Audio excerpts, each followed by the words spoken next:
Hi hello welcome to Telugu. నేను మీ anchor Sarath.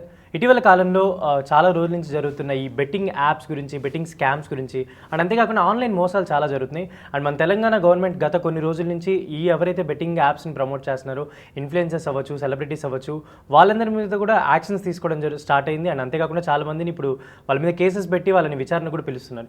So ఇలాంటి issues మీద ఇప్పుడు మనతో పాటు మాట్లాడడానికి అడ్వకేట్ భవానీ కృష్ణ గారు ఉన్నారు. సార్ నమస్తే. నమస్తే అండి.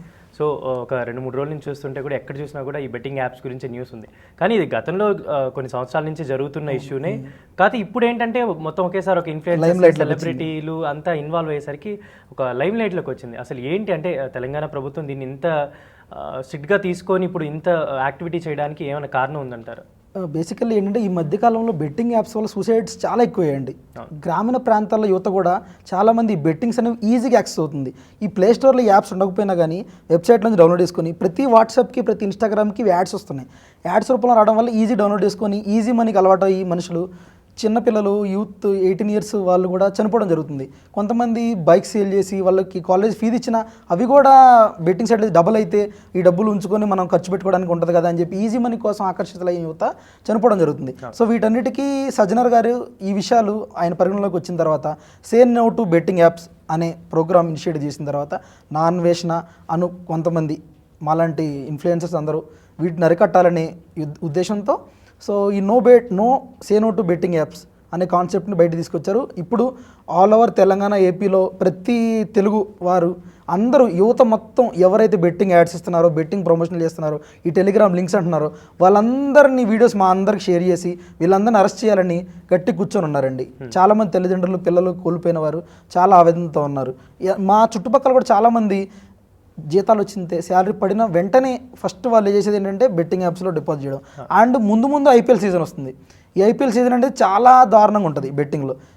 ప్రతి ఒక్కడు ఎప్పుడు బెట్టింగ్ అయిన వాడు కూడా ఇప్పుడు బెట్టింగ్ వేసి ఆడతాడు. బాల్ టు బాల్ బెట్టింగ్ ఉంటుంది, టాస్ బెట్టింగ్ ఉంటుంది, ఎవ్రీథింగ్ ఇచ్ అండ్ ఎవ్రీథింగ్. ప్రతి ఓవర్లో ఎన్ని రన్స్ కొడతాడు, ఏ బ్యాట్స్మెన్ ఎంత రన్ కొడతాడు, అన్నీ కూడా ఈ బెట్టింగ్ సైట్స్లో ఉంటాయండి. ఒక పెద్ద వెబ్సైట్ ఉంటుంది, దీంట్లో డిపాజిట్ విత్డ్రాలు ఉంటాయి.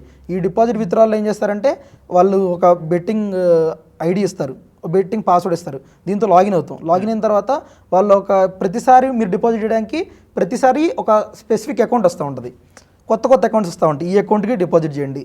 మళ్ళీ మీరు విత్డ్రాలు పెట్టుకుంటే ఒక స్పెసిఫిక్ అకౌంట్ నుంచి మీకు విత్డ్రాల్ వస్తాయి. ఏ అకౌంట్ నుంచి వస్తుందని కూడా మీకు కూడా తెలియదు. సో అకౌంట్ క్రియేషన్ వేరే ఉంటుంది, మనీ వచ్చేది కూడా వేరే. ప్రతిదీ ఎవ్రీ మినిట్ మారుతూ ఉంటుంది బ్యాంక్ అకౌంట్. పర్టికులర్ మినిట్కి ఈ మినిట్కి బ్యాంక్ అకౌంట్ ఉంటే నెక్స్ట్ మినిట్కి వేరే బ్యాంక్ అకౌంట్ ఉంటుంది.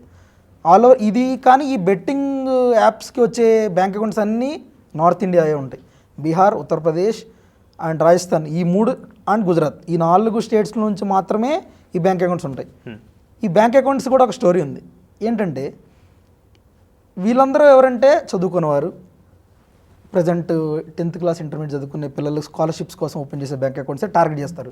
వీళ్ళకి ఏం చెప్తారంటే మీ బ్యాంక్ అకౌంట్స్ రెంట్కి ఇవ్వండి, 1,00,000 రూపాయలు వేసుకున్న తర్వాత మీకు ఒక 5,000 రూపీస్ ఇస్తా అంటారు.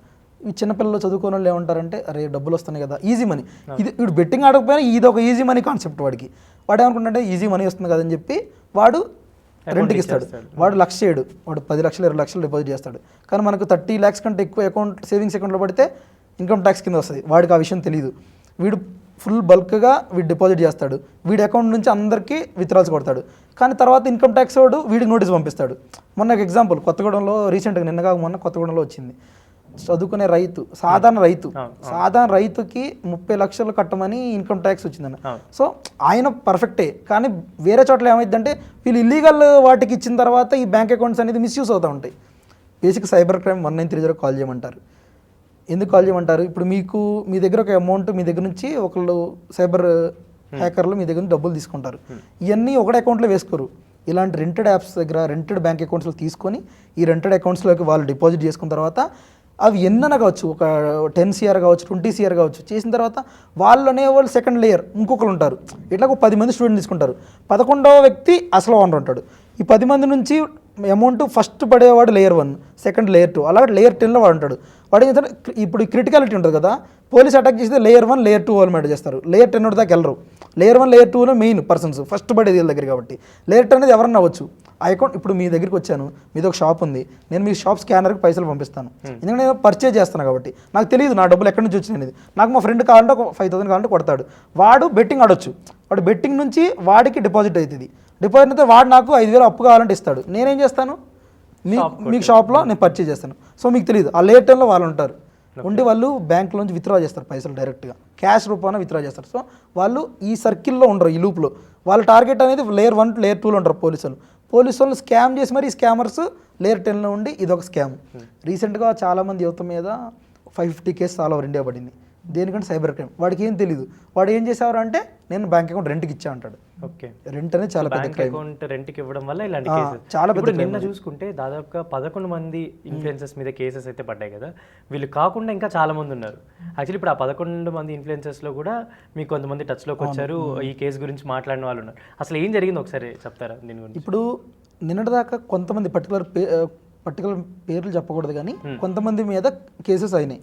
తర్వాత ఏమైందంటే ప్రతి ఒక్కళ్ళు ఈ యాడ్స్ వస్తూ ఉంటాయి ఇన్స్టాగ్రామ్లో, ఇవి చూసి స్క్రీన్ రికార్డ్ చేస్తున్నారు. పలానా పర్సన్ హై అండ్ బిగ్ బాస్లో చేసేవాళ్ళు, టాలీవుడ్ ఫేమ్ యాక్ట్రెస్, వీళ్ళందరూ వీడియోలు ఇస్తూ ఉంటారు.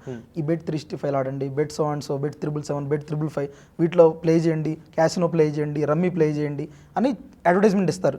ఇచ్చినవన్నీ ఉన్నాయి, ఇవి ఓల్డ్ వీడియోస్ అన్ని ఇంటర్నెట్లో ఉండిపోతాయి, ఎక్కడికి పోవు. ఇవి ఏంటంటే వీళ్ళు కొత్తగా ఇప్పుడు ఇది say no to betting apps అనే కాన్సెప్ట్ వచ్చింది కాబట్టి వీళ్ళు చూస్తూ ఉన్నప్పుడు అరే వీళ్ళు చేసేది క్రైమ్ కదా అని చెప్పి స్క్రీన్ షాట్ తీయడం, స్క్రీన్ రికార్డ్ చేయడం చేసి అడ్వకేట్స్కి, పోలీస్కి, సజ్జనర్ సార్కి వీళ్ళకి పంపిస్తున్నారు. సో దీంట్లో ఏమవుతుందంటే పెద్ద పెద్ద వ్యక్తులు అందరూ వస్తున్నారు, north actress, Tollywood actress, Bigg Boss వాళ్ళందరూ ఉన్నారు చాలామంది. 50 to 60% బిగ్ బాస్ ఫేమ్స్ అందరూ అక్కడే ఉన్నారండి. అంటే ఇప్పుడు వీడియోస్ వచ్చినాయి అందరూ ఉన్నాయి, అన్నీ ఉన్నాయి, ప్రతి ఒక్క వీడియో ఉంది ఇప్పుడు వస్తూనే ఉన్నాయి. నా ఫోన్ ఓపెన్ చేస్తే చాలామంది మనలాంటి వాళ్ళు కామన్ పీపుల్ కూడా రికార్డ్స్ పంపిస్తున్నారు. సో అండ్ సో పర్సన్ చేశాడు అండి, వీళ్ళని పట్టుకోవట్లేదు, వీళ్ళ మీద కూడా యాక్షన్ తీసుకోండి అని చెప్పి వాళ్ళు డైరెక్ట్ సజ్జనర్ సార్కి పంపిస్తున్నారు, మాలాంటి ఫైట్ చేసే వాళ్ళకి పంపిస్తున్నారు, నా అన్వేషణకు పంపిస్తున్నారు, ప్రతి ఒక్కరికి పంపిస్తున్నారు. So every one or directly involved and indirectly involved here. So ఇప్పుడు అంటే దీనికి సంబంధించి చూసుకుంటే ఈ బెట్టింగ్ యాప్స్ అంటే గతంలో మేము చేసాము ఇప్పుడు చేయలేదు అని చాలా మంది కొంతమంది ఒప్పుకుంటూ వీడియోస్ కూడా పెడుతున్నారు, ఇప్పుడు నుంచే చేయము అని చెప్పాను. సో అంటే బెట్టింగ్ యాప్స్ తెలిసి చేసినా చేశాక తెలిసినా కూడా తప్పనేది క్రైమ్ అనేది క్రైమే. సో ఒకవేళ అంటే ఇప్పుడు గతంలో చేసి ఇప్పుడు మేము ఒప్పుకుంటున్నాం అనే వాళ్ళకి ఏమన్నా శిక్షలు తగ్గే ఛాన్స్ ఉంటుంది? అసలు ఒకవేళ ప్రూవ్ అయిన వాళ్ళకి ఎలాంటి శిక్షలు పడే ఛాన్సెస్ ఉంటాయి? ప్రజెంట్ ఏంటంటే కొంతమంది సింపతి గేమ్ క్రియేట్ చేస్తున్నారు, నాకు తెలియక జరిగిందని. సో బేసిక్గా తెలంగాణలో గేమింగ్ యాక్ట్ అనేది ఎప్పటి నుంచో ఉంది, బెట్టింగ్ అనేది ప్రమోషన్స్ అనేవి నిషేధం, అది అందరికి తెలుసు. కానీ ఏం చేస్తారంటే ఇప్పుడు దొరికిపోయేసరికి ప్రతి ఒక్కరు సేఫ్ గేమ్ ఆడదాం అనుకున్నారు. నాకు తెలియ జరిగింది ఎప్పుడో 4 years బ్యాక్ చేశాను, 5 years బ్యాక్ చేశాను. 4 years బ్యాక్ 5 years బ్యాక్ చేసినా క్రైమే కదా, 4 years బ్యాక్ మర్డర్ చేస్తే ఇప్పుడు మర్డరే కదా. ఇప్పుడు నేను దొరికా, నేను తప్పు నాకు తెలియజేశానంటే చిన్న పిల్లల మీద కూడా క్రైమ్ చేస్తే వాళ్ళని జూనియల్ కోర్టులో పెడతారు, జూనియల్ బెయిల్ చేస్తారు, వాళ్ళకి బెయిల్స్ వేసుకోవాలి, వాళ్ళని జైల్లో పెడతారు, అన్నీ చేస్తారు. తెలిసినా తెలియకపోయినా కానీ క్రిమినల్ ఇంటెన్షన్ మైండ్లో ఉన్నా కానీ యువర్ క్రిమినల్ అని చట్టంలో ఉంది. నీకు వాడిని చంపాలనే ఉద్దేశం మైండ్లో వచ్చినా కానీ నువ్వు క్రిమినల్వే. నువ్వు ఇట్లా ఇప్పుడు చేసి ఆల్రెడీ బెట్టింగ్స్కి ప్రమోషన్ చేసావు, డబ్బులు సంపాదించుకున్నావు, ఇప్పుడు అందరూ బయటకు వచ్చేసరికి నేను ఏ తప్పు చేయలేదంటే అది కరెక్ట్ కాదు. సో వీళ్ళందరూ శిక్షార్హులే.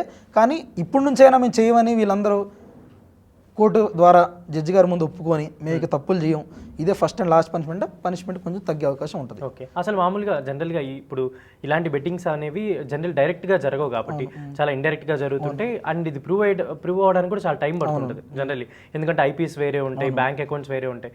సో ఇది అంటే ప్రూవ్ అవ్వడానికి చాలా టైం పడుతుంది. ఒకవేళ ప్రూవ్ అయిన వాళ్ళకి ఎలాంటి శిక్షలు ఉన్నాయి, ఆర్ ఎల్స్ ఎన్ని ఇయర్స్ ఆఫ్ క్రైమ్గా తీసుకుంటారు దీన్ని? బేసిక్గా గేమింగ్ యాక్ట్ ప్రకారం వీళ్ళకి 7 years 5 years దాకా శిక్షలు పడే అవకాశం ఉంటుంది, కొంతమంది 3 years కూడా పడి ఉంటుంది. బేస్డ్ అపాన్ సెక్షన్ దేని వాళ్ళు. ఒకవేళ ఇక్కడ వీళ్ళు ఏమైనా ఈ అమౌంట్ని వేరే కంట్రీస్కి ఫార్వర్డ్ చేయడం జరిగినా, లేకపోతే ఈ డబ్బుతో ఏమన్నా వేరే ఇల్లీగల్ యాక్టివిటీస్ చేసినా కానీ ఈ క్రిమినల్ పనిష్మెంట్ అనేది పెరిగే అవకాశం ఉంటుంది. సో పర్టికులర్ పనిష్మెంట్ అని మనం చెప్పలేము. So based upon there activities, based upon there criminal record, based upon there activities వీళ్ళకి శిక్షలోనే పడే అవకాశం ఉంటుంది. అంటే ఇప్పుడు అంటే దీనికి సంబంధించి నాన్ బెయిలబుల్ కేసెస్ అవుతాయా? అవి cognizable offence, non cognizable offence రెండు ఉంటాయండి. కాగ్నిజబుల్ అఫెన్స్ అంటే 7 years కంటే ఎక్కువ, నాన్ కాగ్నిజబుల్ అఫెన్స్ అంటే 7 years కంటే బిలో ఉంటుందండి. సో కాగ్నిజబుల్ అఫెన్స్ అంటే వీళ్ళకి ఖచ్చితంగా బెయిల్ ఉండదు, వీళ్ళు ఖచ్చితంగా రిమాండ్ పంపిస్తారు. So based upon sections involved in it, sections ఏవైతే వీళ్ళు పెట్టారో దాని మీద based upon that sections cognizable offence వస్తుందా నాన్ కాగ్నిబుల్ ఆఫెన్స్ వస్తుందా అని డిపెండ్ ఉంటుంది. అయితే ఇప్పుడు ఇన్ఫ్లుయెన్సెస్ పరిస్థితి చూసుకుంటే కొంతమంది ఇండియాలో ఉన్న వాళ్ళే ఉన్నారు, కొంతమంది అదర్ కంట్రీస్లో ఉన్న వాళ్ళు కూడా ఉన్నారు. చాలామంది అంటే ఎవరైతే ప్రమోట్ చేస్తున్నారో అక్కడి నుంచి ప్రమోట్ చేస్తున్నారు, అంటే వాళ్ళ ఫాలోవర్స్తో కానీ టెలిగ్రామ్ యాప్స్తో ఇన్వాల్వ్ అయ్యి చేస్తున్నారు. సో అలాంటి వాళ్ళని అంటే ఒకవేళ ఇంత అంటే ఎలా చెప్పాలి, అక్కడి నుంచి వాళ్ళని ఇక్కడికి పిలిపించి ఇది ప్రూవ్ చేసి వాళ్ళకి శిక్షలు పడేంత టఫ్ లాస్ ఉన్నాయా? టఫ్ లాస్ అంటే ఇప్పుడు పోలీస్ వారు వాళ్ళ మీద ఏ విధంగా యాక్షన్ తీసుకుంటారనే దాని మీద ఉంటుంది. ఒకవేళ వాళ్ళు క్రైమ్ చేశారని ఒప్పుకుంటే వాళ్ళు ఈవెందో వాళ్ళు ఎక్కడున్నా ప్రపంచంలో ఏ దిక్కునున్నా కానీ వాళ్ళు తీసుకొచ్చి మన చట్ట ప్రకారం మనం శిక్షించడానికి మనకు అనువైన లాస్ ఉన్నాయండి. ఖచ్చితంగా శిక్షిస్తారు. వాళ్ళని తీసుకురావడానికి కూడా ట్రై చేస్తారు మన పోలీస్ వారు, గవర్నమెంట్. ఇప్పుడు అంటే ఇప్పుడు ఎవరైతే ఈ ఇన్ఫ్లుయెన్సెస్ కావచ్చు, నిన్నటి వరకు కేసెస్ అవుతున్న పీపుల్ వీళ్ళందరూ కూడా వీళ్ళలో కొంతమంది మీకు టచ్లోకి వచ్చిన వాళ్ళు వాళ్ళ రెస్పాన్స్ ఏంటి అంటే జనరలీ కొన్ని ఛానల్స్ వాళ్ళు అంటే కాల్స్ చేస్తున్నా ఆన్సర్ చేయట్లేదు అనమాట, కొంచెం రెస్పాన్స్ కూడా సరిగా అవ్వట్లేదు. మేబీ అంటే మీడియా వాళ్ళకి మాట్లాడడం ఇష్టం లేకపోవచ్చు అనుకోవచ్చు, కానీ మీరు యాజ్ అంటే అడ్వకేట్స్కి కానీ కొంచెం పోలీస్ వాళ్ళకి కానీ వాళ్ళు రెస్పాండ్ అవుతూ ఉంటారు. సో వాళ్ళు మీకు చెప్పిన రెస్పాన్స్ మాకు చెప్పడం ఏంటంటే వాళ్ళు తప్పించుకోవడానికి చూస్తున్నారు దీంట్లో. సార్ మేము 4 years బ్యాక్ చేసాం, 5 years బ్యాక్ చేసాం, తెలియదు, ఇప్పుడు చెయ్యం, మమ్మల్ని పట్టించుకోవద్దు, మమ్మల్ని కొంచెం చూడండి, చూసి చూడండి, వదిలేయండి, ఇంకెప్పుడు చెయ్యం ప్లీజ్ అని చెప్పేసి అన్నారు. అట్లా వాళ్ళు ఈ దాటవేసే ధోరణిలోనే ఉన్నారు ప్రజెంట్ అయితే. అయితే చాలా వరకు కూడా అందరికి వచ్చే డౌట్ ఏంటంటే ఇప్పుడు Dream11 కానీ ఇలాంటివి కొన్ని యాప్స్ ఉన్నాయి, అవి జనరల్ పెద్ద పెద్ద ఫ్రాంచైజీస్ తీసుకుంటే IPL సపోర్ట్ చేస్తే చాలా ఉన్నాయి, మెట్రోలో కూడా ఒకప్పుడు యాడ్ చేశారని చెప్పి వింటున్నాం. సో అవన్నీ అంటే ఒక గవర్నమెంట్ సంబంధించినవి కానీ బెట్టింగ్ కింద రాదండి, అవి స్కిల్ బేస్డ్ గేమ్స్ అంటారు. అవి అంటే మీ తెలివితేటలు యూజ్ చేసుకొని గేమ్ ఆడాలి. అది గేమ్ అంటే దాంట్లో హెవీ అమౌంట్ ఇన్వాల్వ్ అయి ఉండదు. అండ్ ఇంకోటి ఏంటంటే అక్కడ మీరు స్కిల్ యూజ్ చేసుకోవాలి. స్కిల్ అంటే అప్పుడు Dream11 ఉందనుకోండి, టాప్ 11 players ఎవరైతే బాగా ఆడతారు ఈరోజు గెస్ చేయండి అని అంటారు. ఎవరు బాగా ఆడగలుగుతారు ఈరోజు, ఎవరు ఎక్కువ రన్స్ చేయగలుగుతారు, ఎవరు బౌండరీస్ ఎక్కువ కొడతారు, ఎవరు 6 ఎక్కువ కొడతారు, ఎవరు వికెట్స్ ఎక్కువ తీస్తారు. ఈ points based game, skill based game. ఇది గేమింగ్ యాక్ట్లోకి రాదు. కానీ అయినా కానీ Dream11, రమ్మీ సర్కిల్ అన్నీ తెలంగాణలో మాత్రం బ్యాన్. తెలంగాణలో మాత్రం వీటిని ఆడడానికి కుదరదు. తెలంగాణలో ఎవరైనా ఆడినా కానీ వీళ్ళందరి అకౌంట్స్లో ఫ్రీజ్ చేస్తారు, వీళ్ళకి ఎటువంటి రైట్ లేదు. తెలంగాణలో ఎవ్రీథింగ్ ఈజ్ బ్యాన్ అండి, స్ట్రిక్ట్లీ బ్యాన్. సో డెఫినెట్లీ అంటే ఇప్పుడు ఎవరైతే ఇలాంటివి సపోర్ట్ చేశారో ప్రమోట్ చేశారో వాళ్ళు డెఫినెట్లీ వాళ్ళకైతే శిక్షలు ఖచ్చితంగా పడతాయండి, 100% పడతాయి. పోలీస్ వారు కఠినంగా ఉన్నారు వీటి మీద. ఎందుకంటే చాలా మంది జీవితాలు నాశనం అయిపోయి రేపు ఒక్కొక్క 15 రోజుల్లో మనకి IPL స్టార్ట్ అవుతుంది. APLలో కొన్ని లక్షల కోట్లు స్టేట్ బడ్జెట్స్ కంటే ఎక్కువ ఉండే అంత బెట్టింగ్స్ ఆడతారు ఇండియా మొత్తం మీద.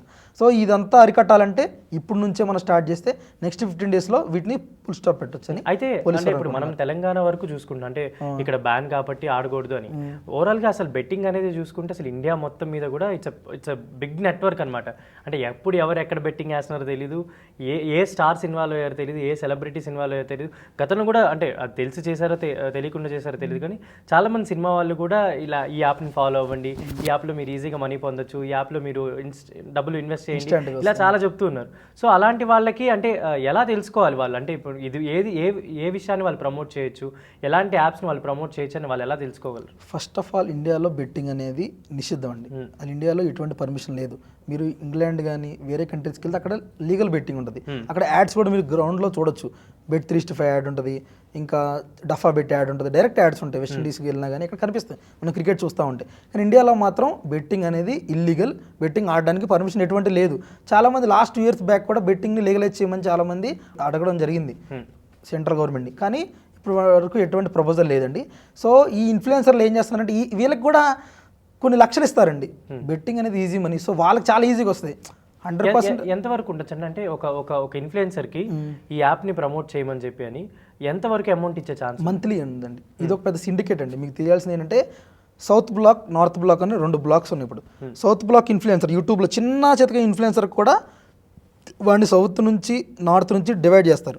సౌత్ వాళ్ళని ఒక రేటు, నార్త్ వాళ్ళకి ఒక రేటు. అంటే సౌత్ పాపులేషన్ తక్కువ, నార్త్ పాపులేషన్ ఎక్కువ కాబట్టి సౌత్ ఇన్ఫ్లుయెన్సర్ని టార్గెట్ చేస్తారు. Monthly salary. ఇప్పుడు నిన్న నేను తెలుసుకోండి ఏంటంటే మంత్లీ శాలరీ ఇప్పుడు మీకు 3 లక్షలు ఇస్తారు, ఈ అకౌంట్ వాడాలి, ఈ అకౌంట్ నుంచి నువ్వు యాడ్స్ ప్రమోట్ చేయాలి, లేకపోతే 5 lakhs ఇస్తా based upon your followers count. ఇంకోటి ఏంటంటే ఇప్పుడు వాళ్ళు ఏం చేస్తారంటే కాంట్రాక్ట్ రాసుకుంటారు. ఈ వైడ్ కాంట్రాక్టే, కానీ వాళ్ళు కాంట్రాక్ట్ రాసుకుంటారు. ఒక యూట్యూబ్ అకౌంట్ క్రియేట్ చేయి, దీంట్లో నువ్వు ప్రమోట్ చేయి, నీకు మంచిగా నువ్వు చేయలేకపోయావు అనుకోండి, వాళ్ళు ఏం చేస్తారంటే నెక్స్ట్ ఇయర్ నువ్వు అకౌంట్ వాళ్ళకి ఇచ్చేసేయాలి. ఈవెన్ దో నీ లాగిన్ క్రెడెన్షియల్స్ ఉన్నా వాడికి ఇచ్చేసేయాలి. అట్లా చెప్పి వాళ్ళు ఇల్లీగల్ ప్రమోట్ చేస్తారు. ఇదంతా ఒక ప్రీ ప్లాన్ నెట్వర్క్, పెద్ద నెట్వర్క్. ఈ సౌత్ నార్త్ అనే కాన్సెప్ట్ తీసుకొచ్చారంటే వాళ్ళకి పెద్ద పెద్ద సిండికేట్ వ్యవస్థ ఇదంతా. సో ఈ చిన్న చిన్న చితక ఇన్ఫ్లుయెన్సర్లు కూడా దీంట్లో భాగమై ఉంటారు. అయితే ఇప్పుడు ఇంత ట్రాన్సాక్షన్స్ జరుగుతున్నప్పుడు కానీ ఇంత మనీ ఇన్వాల్వ్ అవుతుందని తెలిసినప్పుడు కూడా ఎక్కడ బ్యాంక్స్ వాళ్ళకి కానీ అంటే గవర్నమెంట్కి రిలేటెడ్గా కానీ ఎక్కడ ఆ ఇండికేషన్ ఉండదా అంటే ఇంత అమౌంట్ ట్రాన్స్ఫర్ అవుతుంది? ప్రజెంట్ అయితే ప్రతి ఒక్కళ్ళు బెట్టింగ్ ఆడే ప్రతి ఒక్కళ్ళ బ్యాంక్ అకౌంట్ ఫ్రీజ్ అవుతుందండి. బెట్టింగ్ యాప్స్ నుంచి వచ్చే డబ్బులన్నీ ఇల్లీగల్ అమౌంట్సే అండ్ స్కామ్డ్ అమౌంట్స్. ఇప్పుడు మీరు పర్టికులర్ ఒక వ్యక్తిని ఫ్రాడ్ చేశారనుకోండి, మీ అకౌంట్లోంచి చదువుకున్న వాళ్ళు ఉంటారు, వాళ్ళ అకౌంట్లోంచి 10 లక్షలు తీసుకుంటారు, లేదా డిజిటల్ అరెస్ట్ చెప్పి 5 లక్షలు తీసుకుంటారు. ఈ డబ్బులన్నీ ఏం చేస్తారంటే, నేను ఇందాక చెప్పాను కదా లేయర్ 1 అకౌంట్ అని, ఒక స్టూడెంట్ రెంటెడ్ అకౌంట్ ఉంటుంది, ఆ రెంటెడ్ అకౌంట్లో ఉంటుంది. ఆ వాడు ఏం చేస్తారంటే వాడి నుంచి ఆ అకౌంట్ మొబైల్ బ్యాంకింగ్ అంతా వీళ్ళ దగ్గర ఉంటుంది, బెట్టింగ్ సైట్స్ వాళ్ళ దగ్గర. వాళ్ళే వీళ్ళందరికీ విత్డ్రాల్ చేస్తారు. ఒక 1,00,000 మందికి ఇవ్వచ్చు, 10,000 మందికి ఇవ్వచ్చు, వీళ్ళే చేస్తూ ఉంటారు అంతా. సో తర్వాత ఆఫ్టర్ 1 or 2 months బ్యాంక్ వాళ్ళకి కనిపెడతారు వీటిని, ఈ ఇల్లీగల్ ట్రాన్సాక్షన్ జరుగుతుంది, ఈ బ్యాంక్ సస్పెక్ట్ ట్రాన్సాక్షన్స్ ఉన్నాయి. అప్పుడు వాడిని హోల్డ్ చేస్తారు. హోల్డ్ చేసినప్పుడు వాడికి అర్థమైపోతుంది ఇది ఇల్లీగల్ స్కామ్డ్ మనీని. సో ఎక్కడెక్కడికి వెళ్ళినాయి అని చెప్పి వాళ్ళందరి అకౌంట్స్ కూడా ఫ్రీజ్ చేస్తారు. సో ఈ మధ్య కాలంలో ప్రతి ఒక్కరు బ్యాంక్ ఫ్రీజ్ అవడానికి కారణం ఆన్లైన్ బెట్టింగ్ యాప్స్. తెలియకుండా ఒకవేళ ఏదైనా అకౌంట్ ఇన్వాల్వ్ అయ్యే ఛాన్సెస్ ఉన్నాయా? తెలియకుండా ఎవరిది ఇన్వాల్వ్ అవ్వదు. కానీ ఏంటంటే ఇందాక చెప్పాను కదా, ఒక పర్చేజ్ చేస్తాం, అది తెలియకుండా జరిగింది, కానీ అయినా వాడి అకౌంట్ ఫ్రీజ్ అవుద్ది. ఎందుకంటే వాడిది వచ్చేసింది ఇల్లీగల్ అమౌంట్ నుంచి. ఇల్లీగల్ అమౌంట్ అనేది ఇక్కడ వాడిని పరిగణలో తీసుకొని, ఇప్పుడు ఆధార్ కార్డ్ సెంటర్ ఉంటుంది కొంతమంది, ఆధార్ కార్డ్ సెంటర్లో జరిగే మోసాలు ఏంటంటే ఆధార్ కార్డ్ సెంటర్ ఓనరే మోసపోతాను కొన్నిసార్లు. కొంతమంది వస్తారు, నేను మీకు స్కాన్ చేసి అమౌంట్ పంపిస్తాను, నాకు క్యాష్ ఇవ్వండి అంటారు. వీడేం చేస్తారంటే ఈ డబ్బులు ఎక్కడి నుంచో కొల్లగొట్టిన డబ్బులు వీడెళ్ళి అక్కడ స్కాన్ చేసి డబ్బులు ఇస్తాడు.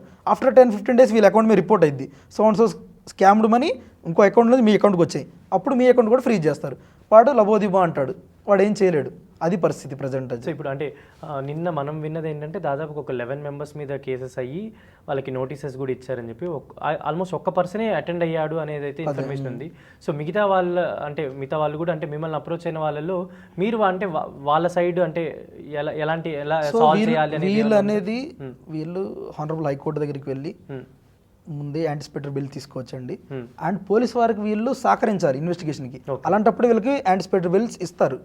హానరబుల్ హైకోర్టు ఇవ్వాలంటే వీళ్ళు నెక్స్ట్ ఫర్దర్ ఇన్వెస్టిగేషన్ కూడా వీళ్ళు సపోర్ట్ చేయాలి. పోలీస్ వారికి ఈచ్ అండ్ ఎవ్రీథింగ్ వీళ్ళు డీటెయిల్గా చెప్పాలి. అండ్ ఇంకోటి ఏంటంటే పోలీస్ వారు ఫస్ట్ నోటీస్ పంపించడం, నోటీస్కి తీసుకొని వాళ్ళు వెళ్ళి వీళ్ళు పోలీస్ వారు ఏదైతే ప్రశ్నలు అడిగారో వాటన్నిటికీ రిలేటెడ్ ఆన్సర్స్ చెప్పాలి. చెప్పి అప్పుడు వీళ్ళకి ఇంకా సరే పోలీసు వాళ్ళని అరెస్ట్ చేయగలుగుతారు, చేసే అవకాశాలు ఉందని వీళ్ళకి అనిపించినప్పుడు హానరబుల్ హైకోర్టు దగ్గరికి వెళ్ళి మేము ఏ తప్పు చేయలేదని చెప్పి యాంటిసిపేటరీ బెయిల్ వెళ్ళడానికి అవకాశం ఉంటుంది. వీళ్ళకి రిలీఫ్ అనేది ఉంటుంది, తీసుకోవచ్చు. యాంటిసిపేటరీ బెయిల్ ముందే వెళ్ళచ్చు, కానీ నెక్స్ట్ అనేది వీళ్ళు ఇన్వెస్టిగేషన్కి సహకరించాలి. అటువంటి పరిస్థితుల్లోనే యాంటిసిపేటరీ బెయిల్ వస్తుంది. సరే ఇప్పుడు అంటే ఒక బెట్టింగ్ యాప్ గురించి ప్రమోట్ చేశారు, ఒక సో కాల్డ్ ఇన్ఫ్లుయెన్సర్ అనుకుందాం, బెయిల్ తీసుకొని ఉంటారు. సో వాళ్ళు ఇప్పుడు విచారణ జరుగుతుంది, ప్రూవ్ అవుతుంది, నాకు ఇంత అమౌంట్ ఇచ్చారు, నేను చేశానని చెప్పి కమిట్ అయిపోతారు. ఎందుకంటే బికాస్ ఆఫ్ వాళ్ళకున్న ఫేమ్ అనో లేకపోతే సొసైటీ ఇష్యూ అనో ఇదంతా చూసుకుంటే ఒప్పుకున్నారు అనుకోండి. సో వాళ్ళకి అంటే ఎలాంటి పనిష్మెంట్ ఉండొచ్చు? అంటే ఇప్పుడు వాళ్ళు అడ్మిట్ అయ్యారు అనుకోండి, పనిష్మెంట్స్ అనేవి తక్కువ అవ్వచ్చు. వాళ్ళు సెల్ఫ్ అడ్మిట్ అవుతారు.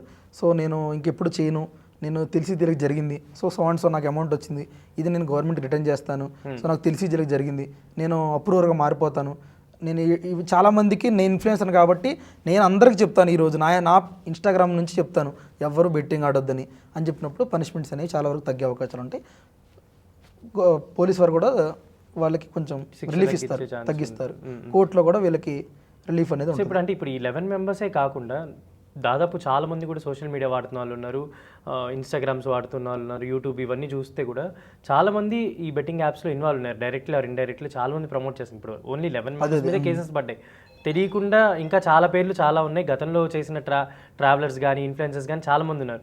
సో వాళ్ళ వీడియోలు ఏమైనా మీకు వస్తున్నాయా, వాళ్ళ మీద కూడా కేసెస్ పెట్టమని ఏమైనా రైజ్ అవుతున్నాయా పాయింట్స్? ప్రతి ఒక్కళ్ళు ఇన్స్టాగ్రామ్లో వాడే ప్రతి యూత్ ప్రతి ఒక్కళ్ళ పాత వీడియోలన్నీ కావాలని చూసి మరి వాళ్ళ వీడియోస్ స్క్రీన్ షాట్ తీస్తున్నారు, స్క్రీన్ రికార్డ్ చేస్తున్నారు, తీసి అందరికీ షేర్ చేస్తున్నారు, వీళ్ళ మీద కూడా యాక్షన్ తీసుకోండి అని. రాబోయే రోజుల్లో 100 మంది మీద కేసులు పెట్టే అవకాశం ఉంటుంది. సజ్జనర్ సార్ స్ట్రిక్ట్ యాక్షన్ అన్నారు. పోలీస్ వారందరికీ స్ట్రిక్ట్ రూల్స్ ఉన్నాయి, స్ట్రిక్ట్ ఆర్డర్స్ ఉన్నాయి. వీళ్ళందరినీ ఎవరైతే ఈచ్ అండ్ ఎవ్రీ వన్ ఎవరైనా సరే వాళ్ళు ఎంతటి వారైనా సరే వాళ్ళని అరెస్ట్ చేయమని చెప్పి పోలీస్ వారికి పక్కా ఇన్ఫర్మేషన్. అంటే అలా చేయాలంటే ఆల్మోస్ట్ చాలా మందిని అరెస్ట్ చేయాల్సి ఉంటుంది కదా, చాలా మంది మీద కేసెస్ పెట్టాల్సి ఉంటుంది. పెట్టాలి, పెడితేనే భయం ఉంటుంది. ప్రతి ఒక్కరిని శిక్షించాలి. ఎవరైతే బిగ్ షాట్స్ ఉంటే ప్రతి ఒక్కరి మీద పనిష్మెంట్. చిన్న చితక వాళ్ళని కాకుండా పెద్ద వాళ్ళని పట్టుకుంటే కంప్లీట్ ఎరాటిక్ అయింది. ఇంకోటి టెలిగ్రామ్ ఉంది. టెలిగ్రామ్లో ఏం చేస్తారంటే ప్రిడిక్షన్స్ అంటారు. ప్రిడిక్షన్స్ పేజ్ అని ఈ మ్యాచ్ వీళ్ళు విన్ అవుతారు, ఈ మ్యాచ్ వీళ్ళు విన్ అవుతారు అని చెప్పి ఐపీఎల్లో వస్తుంది. ఈ ప్రిడిక్షన్స్ పేజ్ అనేది ఏం చేస్తారు, డైరెక్ట్గా ఇన్స్టాగ్రామ్ నుంచి టెలిగ్రామ్కి రూట్ చేసుకుంటారు. వీళ్ళే చెప్తారు ఇన్ఫ్లుయెన్సర్లే, ఈ టెలిగ్రామ్ లింక్లో జాయిన్ అవ్వండి, ఇప్పుడు వీళ్ళు గెలుస్తారు, ఈ టాస్ ఎవరికి పడిద్ది, హెడ్స్ ఎవరికి పడిద్ది, టైల్స్ ఎవరికి పడిద్ది, ఈ మ్యాచ్ ఎవరు విన్ అవుతారు, ఈ మ్యాచ్ ఎవరు రన్స్ చేస్తారని కావాలని జనాలందరినీ ఒక ఫాల్స్ ప్రొపగండా క్రియేట్ చేసి వీళ్ళందరి దగ్గర నుంచి డబ్బులు లూట్ చేయడానికే ఉంటుంది. దాంట్లో వీళ్ళ కమిషన్స్ కూడా ఉంటుంది. ఇప్పుడు ప్రమోట్ చేసినందుకు మీకు 3 లక్షలు ఇచ్చారండి, అండ్ మీరు టెలిగ్రామ్ గ్రూప్లో మీ జాయిన్ అయ్యి ఆడిన వాళ్ళందరూ ₹1 కోటి పోగొట్టుకున్నారు అనుకోండి, మీకు 20% కమిషన్, అంటే 20 lakhs మీకు ఇస్తారు. అలా కూడా పెద్ద మొత్తంలో డబ్బులు ఇన్ఫ్లుయెన్సర్స్ అందరూ కాల్ చేశారు. అందుకే వీడు రోడ్డు మీద డబ్బులు ఇసిరేయడం, పెద్ద పెద్ద కార్లు కొనడం, బండ్లు కొనడం, 10,000 అడిగితే 20,000 ఇచ్చేయడం, నిమిషంలో ఐఫోన్ కొనడం, నిమిషంలో ల్యాప్టాప్ కొనడం, ఇవన్నీ సో అలా చేసి వాళ్ళందరూ ఆల్మోస్ట్ ఇన్వాల్వ్ అయ్యే ఉంటారు. అందరు ఇన్వాల్వ్ అయ్యారు, ప్రతి ఒక్కరు ఇన్వాల్వ్ అయ్యారు, ప్రతి ఒక్కరు ఎర్న్ చేశారు, హ్యూజ్ అమౌంట్లో ఏం చేశారు. గవర్నమెంట్ చీట్ చేశారు, ట్యాక్స్ కట్టలేదు, ఎంత ఇల్లీగల్ మనీ. ఈ మనీ ఫారిన్ కంట్రీ చైనా కూడా వెళ్ళినాయి అని. అప్పుడు కలర్ గేమ్ ఉండేది, colour protection game, already police arrest చేశారు. హైదరాబాద్లో స్టార్ట్ అయింది అది 2022లో. సో ఈ అమౌంట్ అంతా ఇక్కడ, ఈ ఇల్లీగల్ అమౌంట్ అంతా చైనాకి పంపిస్తారు. అంటే భారతదేశ సంపదని వేరే దేశాలకు వీళ్ళు తరలిస్తున్నారు హవాలా రూపంలో. అలా జరుగుతుంది. సో ఇప్పుడు అంటే మీరు ఈ బెట్టింగ్ యాప్స్ గురించి మాట్లాడుకుంటే ఒక ఛానల్ ఆర్ సంథింగ్ ఒక ప్రోగ్రామ్లో మోస్ట్ బెట్ అనేది ఒకటి డిస్ప్లే చేశారు. యాక్చువల్లీ అది ఒక ప్రమోషన్లో వచ్చింది. సో ఇప్పుడు అది కూడా క్రైమ్ కిందకే వస్తుందా? ఖచ్చితంగా. వాళ్ళు డైరెక్ట్ అయినా ఇండైరెక్ట్ గా ప్రమోట్ చేశారా లేదా అనేది కాన్సెప్ట్. మీరు జనాలకి ఏం చూపిస్తున్నారు, తప్పు చూపించకూడదు కదా. ఒక 10 minutes ఆడియో ఉంటుంది, దీంట్లో ఏదైనా అన్వాంటెడ్ సీన్స్, అబ్సెసివ్ సీన్స్ ఒక 2 to 3 minutes వచ్చింది. ఒక మూవీ ఉందనుకోండి, 3 hours మూవీలో ఒక 10 minutes వీడియో క్లిప్ ఏదో తప్పు క్లిప్ పడింది, కానీ అది చేసిన తప్పే కదా, మీరు జాగ్రత్త పడాలి. అది అయినా వీళ్ళు ఇంటెన్షనల్ చేస్తారండి. అది అక్కడ ఎందుకో వీళ్ళు తెలియకుండా రాదు కదా. అంత పర్టికులర్గా ఒక షో మొత్తం అయ్యేదాకా కూడా వస్తుంది. అది 1-2 minutes కూడా రాదు. అది షో మొత్తం కింద ఉంటుంది. ఇప్పుడు యాడ్ ఉంటుంది, ఇక్కడ నేను ఒక ఐఫోన్ సింబల్తో యాడ్ పెడతాను, ఇది ఇండైరెక్ట్గా మీకు అడ్వర్టైజ్మెంట్ ఇస్తున్నట్టే. సో వాళ్ళు ఇండైరెక్ట్గా డైరెక్ట్గా ప్రమోట్ చేస్తున్నారు. అంటే ఇప్పుడు ఆ వీడియోస్, ఆ ఫొటోస్ కూడా బయటకు వస్తున్నాయి కాబట్టి ఆ యాంకర్ని కూడా, మేల్ యాంకర్ పెట్టి చాలా మంది స్క్రీన్ షాట్స్ కూడా పెడుతున్నారు కదా. సో ఇప్పుడు అది ఛానల్కి కానీ ఆ యూస్ చేసిన యాజమాన్యానికి కూడా వెళ్తుంది, అందరికి నోటీసులు వెళ్తాయండి. Each and everything. యాంకర్ అనేది ఒక ఎంప్లాయ్ అంతే. మీరు ఉన్నారండి, మీరు టోన్కి ఎంప్లాయ్, తెలుగు టోన్కి, తెలుగు అనే దానికి ఎంప్లాయర్, అంతేగాని మీది కంపెనీ కాదు కదా. సో మీ కంపెనీ చెప్పుకొని మీరు ఏం చేయరు కదా ప్రమోషన్స్. మీ కంపెనీ రూల్స్ బేస్ చేసుకొని మీరు ఏదైనా ప్రమోషన్ చేస్తారు. సో అలాగే వాళ్ళు కంపెనీ వాళ్ళు చెప్పిన దాన్ని బట్టి యాంకర్ ఫాలో అవుతాడు. అక్కడ సెటప్, స్టేజ్ సెటప్ అంతా జరిగేది. అది ఏదైతే మోస్ట్ బెట్ అనేది ఉందో అది కూడా ఇల్లీగల్ యాప్ కాబట్టి దాన్ని వాళ్ళు స్పాన్సర్గా ఉన్నారు కాబట్టి అది కూడా ఒక క్రైమ్ కిందకి ఖచ్చితంగా క్రైమే. వాళ్ళందరికీ కూడా నోటీసులు వెళ్తాయి. యాజమాన్యం నుంచి యాంకర్ దాకా ప్రతి ఒక్కరికి, ఆ ఇంక్లూడ్ అయిన ఎవరైనా డైరెక్ట్ ప్రమోట్ చేసినా వాళ్ళందరికీ కూడా నోటీసులు వెళ్తాయండి. అయితే ఇప్పుడు ఇన్ఫ్లుయెన్సర్స్ కానీ, సోషల్ మీడియాలో ఇన్వాల్వ్ కానీ, సెలబ్రిటీస్ కానీ వాళ్ళు చెప్పేది ఏంటంటే, మేము తెలియక చేసిన మిస్టేక్ ఇది, కొంచెం మాకు టైం ఇవ్వండను, లేదంటే మేము హాజరవుతామని చెప్పి మాట్లాడడానికి వస్తున్నారు కొంతమంది ఇప్పుడిప్పుడే. అంటే ఇంతమందిని అరెస్ట్ చేయడం పాసిబుల్ అవుతుందో లేదా అనేది అది లాస్ ప్రకారం బేస్ చేసుకొని చూడొచ్చు. కానీ ఇంతమంది ఇన్వాల్వ్ అయినారు కాబట్టి దీనికి ఏమన్నా అంటే ఇప్పటివరకు చేసింది ఓకే, తర్వాత ఇలా ఏమైనా చేయొద్దు అని కానీ, say no to betting apps అయినా, అలా వాళ్ళకి ఏమైనా ఒక ఛాన్స్ ఇచ్చే మార్గం ఏమైనా ఉంటుందా? వీళ్ళలో కొంతమంది ఫిల్టర్ చేస్తారండి. సో బిగ్ ఇన్ఫ్లుయెన్సర్స్ ఎక్కువ అమౌంట్ వీళ్ళు ఎవరైతే తీసుకున్నారో, ఎక్కువ మందిని ఎవరైనా డిస్ట్రాక్ట్ చేస్తారో, ఎవరన్నా వీళ్ళ ద్వారా చనిపోయారో, వీళ్ళ మీద ఏమైనా కేసులు పడ్డాయో, వీళ్ళందరినీ ఫిల్టర్ చేస్తారు. ఖచ్చితంగా అందరి మీద కేసులు అవుతాయి. ఇండియాలో 1,000 కోట్ల మంది మీద కేసులు అవుతూ ఉంటాయి. అది కాన్సెప్ట్ కాదు. కేసెస్ 1,000 కోట్లలో ఉంటే, లక్షల కోట్లలో కేసులు ఉండొచ్చు. కానీ కాన్సెప్ట్ ఏంటంటే ప్రతి తప్పు చేసిన ప్రతి ఒక్కడు శిక్షార్హుడే ఇండియా లా ప్రకారం. కానీ ఏంటంటే అందరిని జైల్లో పెడతారంటే అందరిని జైల్లో పెడితే జైలు సరిపోవు. కానీ ఏంటంటే ఫస్ట్ వార్నింగ్, సెకండ్ వార్నింగ్ అని ఉంటుంది. నెక్స్ట్ టైం నుంచి సీరియస్గా వీళ్ళందరి మీద స్ట్రిక్ట్ యాక్షన్స్ ఉంటాయి. ఇన్స్టాగ్రామ్లో ఎటువంటి యాడ్ రన్ చేయకూడదు, ఎటువంటి ప్రమోషన్ చేయకూడదు, గుడ్ ప్రమోషన్స్ చేయాలని క్లియర్గా గవర్నమెంట్ ఆర్డర్స్ ఉన్నాయి, సుప్రీంకోర్టు గైడ్లైన్స్ కూడా ఉన్నాయి. కానీ వీళ్ళందరూ దాన్ని కావాలనే పొంగదొక్కుంటే ఏం చేస్తారంటే, నాకు తెలియదు, ఇన్నోసెంట్, నేను ఫస్ట్ టైం నాకు తెలియదు, తెలియకుండా ఎవరికొన్నా తెలిసే చేస్తారు ఇదంతా. అయితే ఇప్పుడు ఈ బెట్టింగ్ సంబంధించి ఒక సెలబ్రిటీ మిమ్మల్ని అంటే ఇన్స్టాగ్రామ్లో మీరు మాట్లాడి బ్లాక్ చేయడం జరిగింది. అంటే ఎందుకని? అంటే నేను వాళ్ళ ప్రీవియస్ వీడియోస్ ఏమైనా చూస్తానేమని, వాళ్ళ ఇంకా ప్రమోషన్ వీడియోస్ ఏమైనా ఉంటే నా దగ్గరికి కనిపిస్తాయని, నేను వాళ్ళది ట్యాగ్ చేసి సజ్జనర్ సార్కి పంపిస్తున్నా అని చెప్పి, వీళ్ళు టార్గెట్ చేస్తానని చెప్పి వాళ్ళు భయపడుతున్నారు. ఆమె కాదు, చాలా మంది ఇన్ఫ్లుయెన్సర్స్ అందరూ నన్ను బ్లాక్ చేశారు. నన్ను మెన్షన్ చేస్తే సజ్జనర్ సార్కి డైరెక్ట్ చెప్తున్నానని, వాళ్ళ వీడియోస్ షేర్ చేయకుండా ఉంటానని, మీరు సజ్జనర్ సార్ తోటి మాట్లాడుతున్నారంటే ఈ వీడియోస్ ప్రతిదీ మా దగ్గర ఉన్న ఇన్ఫర్మేషన్ మొత్తం సార్కి చేరడం జరుగుతుంది. సార్ కూడా చాలా మంచిగా రెస్పాండ్ అవుతున్నారు.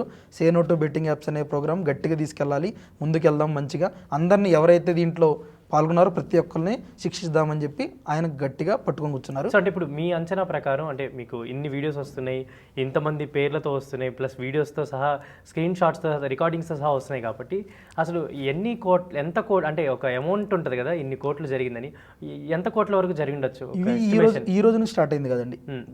ఎప్పుడైతే కోవిడ్ వచ్చిందో, డిజిటలైజేషన్ ఎప్పుడు స్టార్ట్ అయిందో, ప్రతి ఒక్కరు ఇంట్లో ఉండి మొబైల్ ఫోన్స్ వాడి మొబైల్లో ఎలాగా ఎర్న్ చేయాలనేది అనుకున్నారో ఆ రోజు నుండి స్టార్ట్ అయింది ఇది ప్రోగ్రామ్ బెట్టింగ్ అనేది. ఒక 5 years నుంచి ఆన్లైన్ బెట్టింగ్ యాప్స్ అనేవి నడుస్తున్నాయి. Betting websites, betting apps start అవుతున్నాయి. సో కొన్ని లక్షల కోట్లు ఉండొచ్చు, ఎన్ని లక్షల కోట్లు అన్నా కూడా చెప్పలేము. ఇదంతా ఇల్లీగల్ మనీ, ఎక్కడ కౌంట్ లేదు, గవర్నమెంట్కి ట్యాక్స్ పే చేయరు, ఏది హవాలా అమౌంట్ ఉంటుంది దీంట్లో, వేరే కంట్రీస్ పంపిస్తూ ఉంటారు, బ్లాక్ మనీ ఉంటుంది, స్కామ్డ్ మనీ ఉంటుంది. పాపం పేదవాళ్ళ దగ్గర, చదువుకున్న వాళ్ళ దగ్గర, తెలుగు వాళ్ళ దగ్గర కూడా డిజిటల్ అరెస్ట్ అని చెప్పి దొబ్బేసిన డబ్బులు కూడా దీంట్లో ఉంటాయండి. అట్లాగా ఎన్ని లక్షల కోట్లు అయినా కూడా చెప్పలేం. అందుకే గవర్నమెంట్ చాలా స్ట్రిక్ట్గా ఉంది. ఇది 1-2 రూపీస్ అయితే పట్టించుకోకుండా వదిలేస్తారు, కానీ లక్షల కోట్లు, కొన్ని స్టేట్ బడ్జెట్ల కంటే ఎక్కువ ఉండొచ్చు ఇది. అంత ఇప్పుడున్న ఈ సోషల్ మీడియా కానీ ఫోన్స్ కానీ యూసేజ్ ఎక్కువ ఉంది. ఇప్పుడు 10th క్లాస్ బిలో వాళ్ళు కూడా చాలా మంది ఫోన్స్ వాడుతున్నారు.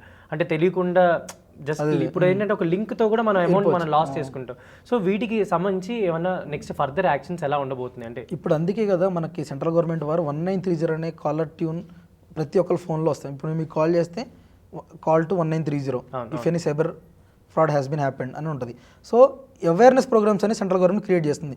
ప్రతి ఒక్కరు ఏది పడితే అది లింక్ను ఓపెన్ చేయొద్దు, అన్నోన్ లింక్స్ని ఓపెన్ చేయొద్దు, అన్నోన్ సైట్స్కి వెళ్ళొద్దు, అన్నోన్ ప్లేసెస్లో మీ ఫొటోస్ పెట్టొద్దు అని ప్రతిదీ సైబర్ కింద వస్తుంది. సో అవేర్నెస్ ప్రోగ్రామ్స్ జరుగుతున్నాయి. సో వీటిని మనం ఎరాడికేట్ చేయలేము, కానీ మనం వాళ్ళని దాంట్లోకి వెళ్ళకుండా మాత్రం చేయగలుగుతాం. ఓకే. సో ఇప్పుడు అంటే నాకు వచ్చిన డౌట్ ఏంటంటే, ఇప్పుడు అన్వేషణ పర్సన్ వీడియోస్ చేయడం వల్ల ఈ అరెస్ట్లు స్టార్ట్ అయినా, అరెల్స్ ముందు నుంచే అంటే సజ్జనార్ గారు నాకు చెప్పింది అంటే ఇది గతంలో నుంచి నేను ఫాలో అవుతున్నాము, చూస్తున్నాము. చాలామంది అంటే ఒక గవర్నమెంట్ ఎంప్లాయీ కూడా గన్మెన్ ఒక ఆయన కాల్చుకొని చనిపోయారు బెట్టింగ్ యాప్ వల్ల. చాలామంది గవర్నమెంట్ ఆఫీసెస్లో కూడా ఈ ప్రాబ్లం ఉంది. గవర్నమెంట్ అనే కాదు, ప్రైవేట్ సెక్టర్స్ లో కానీ, ఐటీ వాళ్ళకి, మంత్రులకు కూడా న్యూడ్ వీడియో కాల్స్ వస్తూ ఉంటాయి. వాళ్ళు అర్ధరాత్రి డైరెక్ట్ కాల్ ఎత్తంగా న్యూడ్ వీడియో కాల్ వచ్చి వాళ్ళు హనీ ట్రాప్ చేసి, వాళ్ళ దగ్గర ఆర్మీ పర్సన్ దగ్గర కూడా హనీ ట్రాప్ చేసి అమౌంట్ లాగేసుకుంటున్నారు ఈ స్కామర్లు. కానీ ఈవెన్ ఇప్పుడు నేను చెప్పాను కలర్ గేమ్ అని, 2021, 2022 మధ్యలో దీన్ని హైదరాబాద్ పోలీసులు బర్చ్ చేశారు ఈ స్కామ్ని. చాలామంది అరెస్ట్ చేశారు. అప్పుడు నాన్వేషన్ అనే ఎవరు తెలియదు, కానీ నాన్వేషన్ అనే ఆయనకి ఇప్పుడు కీ రోల్ ప్లే చేస్తాను. ఏంటంటే కొంచెం ఈ పర్సను సో గట్టిగా ఈయన వాదనని వినిపిస్తున్నాడు. ఇన్ఫ్లుయెన్సర్ కదా, చాలామంది లక్షల మంది ఫాలోవర్స్ ఉంటారు. సో లక్షల మందికి తెలియజేసే మార్గం ఈజీ అవుతుంది. సో ఈయన ద్వారా కొంచెం మంచి జరుగుతుంది కాబట్టి నాన్వేషన్ అనేది ఇప్పుడు లైమ్ లైట్లోకి వచ్చారు. ప్లస్ చాలా మందికి అంటే ఒక హీరో లాగా మీద చేయొద్దు వీడియోస్, మమ్మల్ని ఇన్వాల్వ్ చేయొద్దు అని థ్రెట్ కూడా మోస్ట్లీ ఉండొచ్చు కదా. ఆయన బయట ఉన్నాడు, కొన్ని రోజుల్లో ఇండియాకి కూడా రాబోతున్నాడు. ఇండియాకి వచ్చే మంచి ఘన స్వాగతం లభిస్తుంది చాలా మంది తెలుగు వాళ్ళకి. ఇప్పుడు ఆయన అసలైన ఇన్ఫ్లుయెన్సర్ నా అన్వేషణ. ఒరిజినల్ నా ఇన్ఫ్లుయెన్సర్ ఏంటంటే, ఇన్ఫ్లుయెన్సర్ అన్నవాడు ఇన్ఫ్లుయెన్స్ చేయాలి మంచి దారిలో ప్రజల్ని, పిల్లల్ని, యువత. ఇన్ఫ్లుయెన్సర్ ఇప్పుడు విరాట్ కోహ్లీ ఉన్నాడు అనుకోండి, విరాట్ కోహ్లీని చూసి చాలామంది ఇన్స్పైర్ అవుతారు. ఒక star Indian cricketer, X captain, ఎన్నో ట్రోఫీలు తీసుకున్నాడు ఆయన. విరాట్ కోహ్లీ ఆయన ఒక లెజెండ్. ఆయన చూసి ఏం ఇన్ఫ్లుయెన్స్ అవుతారు, జీవితంలో ఎలాగ ఎదగాలి, జీవితంలో ఎలా సక్సెస్ అవ్వాలి, ఒక మంచి కొడుకుగా ఎలా ఉండాలి, మంచి భర్తగా ఎలా ఉండాలి అనేది విరాట్ కోహ్లీ చూసి నేర్చుకుంటారు. సో అదేవిధంగా ఇన్ఫ్లుయెన్సర్ అన్నవాడు చూసి గర్వం ఇచ్చాలి జనాలందరూ. సజ్జనార్ సార్ ఉన్నారు, ఆయన చూసి యావత్ తెలంగాణ మొత్తం గర్వించింది. ఒక మంచి ఐపీఎస్ ఆఫీసర్. చాలామంది పోలీస్ ఇన్స్పెక్టర్లు కూడా ఆయనంత స్థాయికి వెళ్ళాలనుకుంటారు. అలా చేయాలి ఇన్ఫ్లుయెన్సర్. అంతేగాని నీ జీవితాన్ని నాశనం చేసేలాగా బెట్టింగ్ యాప్స్ ప్రమోట్ చేయడం, ఇల్లీగల్ మనీకి అలవాటు చేయడం ఇలాంటి చేయకూడదు. వాళ్ళు ఇన్ఫ్లుయెన్సర్లు అవ్వరు, వాళ్ళని వేరే పేర్లు పిలుస్తారు వాళ్ళు. ఇప్పుడు అంతేకాకుండా అంటే ఇప్పుడు ఈ బెట్టింగ్ యాప్స్ గురించి ఇంత డిస్కషన్స్ ఇవన్నీ జరుగుతున్నాయి, కేసెస్ కూడా అవుతున్నాయి. అండ్ అంతేకాకుండా రీసెంట్గా నేను విన్నది ఏంటంటే, ఈ సెలబ్రిటీస్ కావచ్చు, చాలామంది నార్మల్ పీపుల్ కూడా కావచ్చు, డైవర్స్ కేసెస్ ఎక్కువ అవుతున్నాయి. అంటే ఇల్లీగల్ అఫైర్స్ ఎక్కువ అవుతున్నాయి, డైవర్స్ కేసెస్ ఎక్కువ అవుతున్నాయి. సో ఇలాంటి కేసెస్ కూడా చాలా పెరిగిపోతున్నాయి కాబట్టి ఎలా చూడొచ్చు వీటిని? ప్రజెంట్ ఉన్న లెక్కల ప్రకారం అయితే 2040 కల్లా మ్యారేజ్ సిస్టమ్ ఇన్ ఇండియా అనేది ఎంటైర్ కొలాప్స్ అయ్యే అవకాశం ఉందండి. ఈ రీసెంట్ టైమ్స్లో మాకు వచ్చే కేసుల్లో అన్నీ డైవర్స్ కేసులే. NRI divorce, Indian divorce, Hindu divorce, Muslim divorce, ప్రతిదీ అందరు డైవర్సే. 1 year కూడా కాపురం ఉండట్లేదు.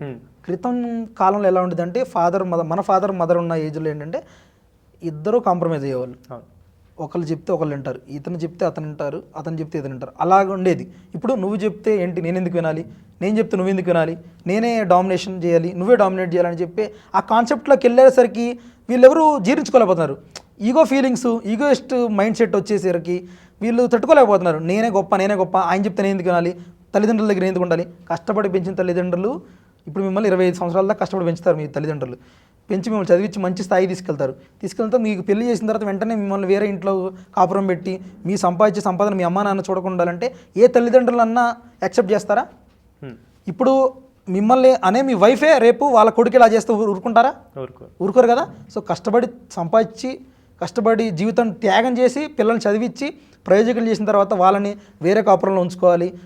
నీ కొడుకుతో నువ్వు మాట్లాడద్దు, నీ కొడుకుని చూడకూడదు, నీ కొడుకుని డబ్బులు ఇవ్వకూడదు అంటే ఏ తల్లిదండ్రులు అగ్రీ చేస్తారండి? ఏ కొడుకు అగ్రీ చేస్తారు చెప్పండి? మీరు అగ్రీ చేస్తారా దీన్ని? చేయరు కదా. ఇలాంటి ప్రజెంట్ నడుస్తున్న ట్రెండ్ ఇదే అండి, మీ తల్లిదండ్రులు చూడొద్దని. అట్లాంటప్పుడు ఇంకోటి ఇల్లీగల్ అఫేర్స్. ఇప్పుడు ప్రజెంట్ ప్రతిదీ ఇల్లీగల్ అఫేర్. మొబైల్ వాడడం ఎక్కువైంది. ఇందాక మీరు చిన్నపిల్లలు మొబైల్ వాడుతున్నారు. ఇప్పుడు ఖాళీగా ఉండి మొబైల్ వాడి ఏం చేయాలో తెలియక ఇన్స్టాగ్రామ్లో మెసేజ్ చేయడం, ఫేస్బుక్లో స్నాప్చాట్లో మెసేజ్ చేసి తెలియకుండా ప్రతిదీ ఎప్పుడైనా గుర్తుపెట్టుకోండి. ఇండియా లా చెప్పేది ఏంటంటే మీరు తప్పు చేస్తే పక్కా దొరికిపోతారు. ఈ రోజు కదా రేపైనా దొరికిపోతారు. కానీ హస్బెండ్ అనేవాడు ఈరోజు చూడడు, రేపు చూస్తాడు కదా. వైఫ్ అనేది ఈరోజు చూడదు, రేపు చూస్తుంది కదా. ఇప్పుడు ఏదో హస్బెండ్ అని చీట్ చేయొచ్చు, వైఫ్ అయినా చీట్ చేయొచ్చు. ఇద్దరిలో ఒకళ్ళు చీట్ చేస్తే అవతల పర్సన్ దొరికినప్పుడు వాళ్ళు ఎలా తీసుకుంటారు? రిసీవ్ చేసుకోలేరు కదా. ఖాళీగా ఉన్న వాళ్ళు ఎక్కువ చేసే కాన్సెప్ట్ ఇది. ఇల్లీగల్ అఫేర్ల వల్ల చాలామంది చనిపోతున్నారు. అండ్ ఇంకోటి ఏంటంటే చట్టాన్ని తప్పు దోవపట్టిస్తున్నారు. బేసిక్ ఏంటంటే 498 కేసు అనేది బాగా ట్రెండింగ్లో ఉన్న కాన్సెప్ట్. ఇప్పుడు ఇది ఒక పెద్ద అస్త్రం అయిపోయింది. అంటే ఇది చట్టంలో ఎందుకు తీసుకొచ్చారంటే ఒకప్పుడు గృహహింస అనేది తీవ్రంగా ఉండేది. ఒక 10-20 ఏళ్ల క్రితం ప్రతి ఆడపిల్ల ఎవరైతే ఇంటికి కోడలికి వెళ్ళిద్దో వాళ్ళకి చాలా ఇబ్బంది పెట్టేవాళ్ళు అత్తమామలు, హస్బెండ్ కూడా గతంలో. కానీ ఈ రోజుల్లో ఈ చట్టాన్ని మిస్యూజ్ చేస్తున్నారు చాలా మంది. చేయకపోయినా చేసినట్టు. మొన్న సుప్రీంకోర్టు కూడా ఒక కేసులలో చెప్పింది ఏంటంటే ఇంట్లో ప్రతి ఒక్కరి మీద కేసేస్తారు. 498 కేసులో వేయాల్సింది హస్బెండ్ మీద, అత్తగారి మీద, మామగారి మీద, ఎవరైతే మిమ్మల్ని ఇబ్బంది ఉంటారు. కానీ ప్రతి 490 కేసులో మీ అక్క ఉన్న మీ అక్క మీద కేసేస్తారు, మీ అక్క అమెరికాలో ఉన్న మీ అక్క మీద కేసేస్తారు, ఆస్ట్రేలియాలో ఉన్న అక్క మీద కేసేస్తారు, చెల్లున్నా ఎక్కడున్నా కేసేస్తారు, మీ తమ్ముడు చదువుకుంటే వాడి మీద కూడా కేసేస్తారు. ఇది తప్పు. ఇట్లా మిస్యూజ్ చేస్తున్నారు చాలామంది. ఇప్పుడు నేను అమ్మాయిలు అందరూ మిస్యూజ్ చేస్తారంటలేదు, కానీ 498 అనేది 50 to 60% మిస్యూజ్ అవుతుంది. 40% మాత్రం కరెక్ట్గా ప్రాపర్గా ఇంప్లిమెంట్ అవుతుంది. ఇది చాలా మగవారికి చాలా ఇబ్బంది అవుతుంది. రీసెంట్ కాలంలో అతుల్ సుభాష్ చనిపోయాడు. అండ్ నిన్నగా మొన్న ఒక అబ్బాయి సూసైడ్ చచ్చిపోయాడు. అంతకుముందు ఒక అబ్బాయి చనిపోయాడు, సాఫ్ట్వేర్ ఇంజనీర్. వీళ్ళందరూ ఇప్పుడు హైదరాబాద్లో చూడండి చాలామంది చనిపోతున్నారు. ఫాల్స్ 498 కేసు వల్ల చనిపోతున్నారు వీళ్ళందరూ. False DBC case, false MC కేసులు వేసి 10 రోజులు కాపురం ఉండకుండా కూడా 498 కేసులు వేస్తున్నారండి. ఒక్కరోజు కాపురం ఉండకుండా రీసెంట్ నాకు కాల్ వచ్చింది, ఒక్కరోజు కూడా కాపురం లేదు, కనీసం ఇంటికి కూడా వెళ్ళలేదు. వెళ్ళకుండా తర్వాత వెళ్ళిపోయింది. ఒక పర్సన్ అమ్మాయి పేరు చెప్పకూడదు, అబ్బాయి పేరు చెప్పకూడదు, 30 లక్షలు డిమాండ్ చేస్తుంది అబ్బాయి దగ్గర నుంచి. లేకపోతే నీ మీద 498 కేసు వేస్తా, ఎంసీ కేసు వేస్తా, నీ జీవితాంతం నువ్వు పెళ్లి చేసుకొని చేస్తా, నీ లైఫ్ స్పాయిల్ చేస్తా అని అంటున్నారు వాళ్ళు. ఇప్పుడు దీనివల్ల ఎవరికి నష్టం? మగవారు చాలా మంది ఇబ్బంది పడుతున్నారు. మగవారు ఇన్నోసెంట్ ఉన్న వాళ్ళు ఇబ్బంది పడుతున్నారు. చదువుకుని బాగా కష్టపడి చదువుకుంటారు, వాళ్ళు వస్తారు. వీళ్ళకి income salaries, high income salaries ఉంటాయి. సో అప్పుడు లేడీస్ ఏం చేస్తారంటే కొంతమంది వీళ్ళు ఆ కాన్సెప్ట్తోనే వస్తారు ముందు, వీళ్ళు చీట్ చేయాలని. వాళ్ళు ఏం చేస్తారంటే నేను అనకూడదు కానీ వీళ్ళు బిజినెస్, మ్యారేజ్ అనేది ఇప్పుడు బిజినెస్ అయిపోయింది. ఇప్పుడు నేను లాయర్ ఉండి ఈ మాట అంటే చాలా మంది నా మీద వ్యతిరేకంగా చూస్తారు, కానీ జరిగేది వాస్తవానికి అది. కొంతమంది అబ్బాయిలు ఉన్నారు, అబ్బాయిలు ఏమి అందరూ మంచోళ్ళని కాదు, పెళ్లి చేసుకుంటారు. వీడికి చెడు అలవాట్లన్నీ ఉంటాయి, ఇవన్నీ ముందు చెప్పడు. వీడు ఉద్యోగం చేయడు కానీ ఉద్యోగం చేస్తానని చెప్తాడు. పెళ్లి చేసుకున్న తర్వాత అమ్మాయిని చూడకుండా హెరాస్ చేస్తాడు. చేసామంటాడు, నీకు వేరే ఆప్షన్ లేదు, నువ్వు ఇంటికి వెళ్ళినా నీకు విడాకులు ఇవ్వను, 10 ఏళ్ళు 15 ఏళ్ళు కోర్టు చుట్టూ తిప్పిస్తా, కోర్టులో విడాకులు వెంటనే రావు, నీ జీవితాంతం నష్టపోతావు, దానికంటే నా దగ్గర ఉండు, పడి చచ్చిపో, ఇక్కడే ఉండు, నీ చావు నువ్వు చావు అని చెప్పి వాళ్ళకి కనీసం అవసరాలు కూడా తీర్చకుండా, కనీసం మంచి చెడులు చూడకుండా హెరాస్ చేసే వాళ్ళు ఉంటారు. వీళ్ళ మీద 498 కేసులు డీవీసీఎంసీలో వేయచ్చు. కానీ ఇన్నోసెంట్ అబ్బాయిల్ని అదొక పావుగా వాడుకొని కొంతమంది ముందే ఎదురు అబ్బాయినా అమ్మాయినా ఆల్రెడీ వాళ్ళిద్దరూ వేరే వాళ్ళతో రిలేషన్షిప్లో ఉంటారు, తల్లిదండ్రులు ఫోర్స్ వాళ్ళు పెళ్లి చేసుకుంటారు. పెళ్లి చేసుకున్నాక ఏమైందంటే ఒక 1 year తర్వాత వీళ్ళిద్దరి మధ్య ప్రేమ తగ్గిద్ది, కొత్తగా పెళ్ళిన వాళ్ళది. అప్పుడు వీళ్ళు వాళ్ళతో మాట్లాడడం జరిగింది. మళ్ళీ వాళ్ళిద్దరూ కలిసి మాట్లాడుకొని వీళ్ళ అడ్డు తొలగించుకోవాలని రీసెంట్గా మర్డర్లు చేస్తున్నారు, చంపేస్తున్నారు. ఇట్లాగా ఇది జరుగుతుంది. బాగా వివాహ వ్యవస్థ అనేది అస్తవ్యస్తం అవుతుంది, ఛిద్రం అయిపోయింది. 2040 కల్లా వివాహ వ్యవస్థ అనేది ఉండదు. వీటికి సంబంధించిన క్రైమ్స్ తగ్గించచ్చు, కానీ ఏమన్నా దీనికి సంబంధించిన స్ట్రిక్ట్ లాస్ ఏమన్నా రావచ్చా? జెండర్ ఈక్వల్ లాస్ అనేది రావాలండి. జెండర్ బయాస్డ్ లాస్ ఉన్నాయి ప్రజెంట్. ఒక సెక్టార్కి ఒక పర్సన్కి లాభం చేరేలాగా ఉన్న చట్టాలని అందరికి సమానమైన చట్టాలు రావాలి. ప్రాపర్ ఇన్వెస్టిగేషన్ చేసిన తర్వాత కేసులు ఫైల్ చేయాలి. పోలీసు వాళ్ళ దగ్గరికి వెళ్ళంగానే ఇట్లా మా ఆయనను కొట్టాడు, మా అత్తగారు కొట్టారు, మా మామగారు కొట్టారు అనగానే కేసు వేయకూడదు. వాళ్ళని పిలిపియాలి, పిలిపించి ఇన్వెస్టిగేషన్ చేయాలి. చుట్టుపక్కల వాళ్ళని అడగాలి, అబ్బాయి కండక్ట్ ఎట్లాంటి వాడు, అంతకుముందు ఉంటుంది కదండి, మీరు 20 to 30 years ఊర్లో ఉంటారు, మీకు తెలియదా, ఎవరు మీ ఇంటి పక్కన వాళ్ళు తెలియదా ఎట్లాంటి అబ్బాయి అని, ఈ అబ్బాయి ఎంతమంది క్రిమినల్ రికార్డ్స్ ఏమైనా ఉన్నాయా, ఈ అబ్బాయి ఎంతమంది ఏమైనా గొడవకి వెళ్ళాడు, ఇవన్నీ తెలుసుకోకుండా డైరెక్ట్గా అమ్మాయి కంప్లైంట్ ఇస్తే 498 కేసు పెడితే ఇతను ఇన్నోసెంట్ ఉంటాడు, మంచి చదువుకొని సమాజంలో మంచి పేరు ఉంటుంది. ఒకేసారి పోలీస్ స్టేషన్ కేసులు అనేసరికి అతను భయపడి మానసికంగా బాగా కుంగిపోతాడండి. కుంగిపోయిన తర్వాత ఏం చేయాలో అర్థం కాక ఫైన్ మూమెంట్ తెలిసి తెలియక చనిపోవడం జరుగుతుంది. దీనివల్ల తల్లిదండ్రులు, వాళ్ళ పిల్లలు, చిన్న పిల్లలు ఉన్న వాళ్ళు కూడా సూసైడ్ చనిపోతున్నారు. దీనివల్ల కొన్ని వందల వేల కుటుంబాలు నాశనం అయిపోతున్నాయి. వీటిని కూడా స్ట్రిక్ట్ లాస్ తీసుకొచ్చి ఆల్రెడీ సుప్రీంకోర్టులో చాలామంది ఫిల్ చేశారండి. సో చూద్దాం, వేచి చూద్దాం, ముందు ముందు మంచి అవకాశం రావచ్చు అబ్బాయిలకి అమ్మాయిలకి అందరికి కూడా. ఎవరైతే న్యాయంగా మంచిగా ఉన్నారో వాళ్ళు శిక్ష నుంచి తప్పించుకోవాలనేది మా మెయిన్ ఉద్దేశం. ఎవరు అబ్బాయి అమ్మాయి ఫేవర్ కాదు, ఎవరైతే ఇన్నోసెంట్ ఉన్నారో వాళ్ళ మీద శిక్ష పడకూడదు, కేసులు వేయకూడదు. కేసులు వేయకుండా ఉండాలంటేనే ఇలాంటి మంచి చట్టాలు వస్తేనే మంచి జరుగుతుందండి. ఓకే అండి, thank you so much for your valuable times.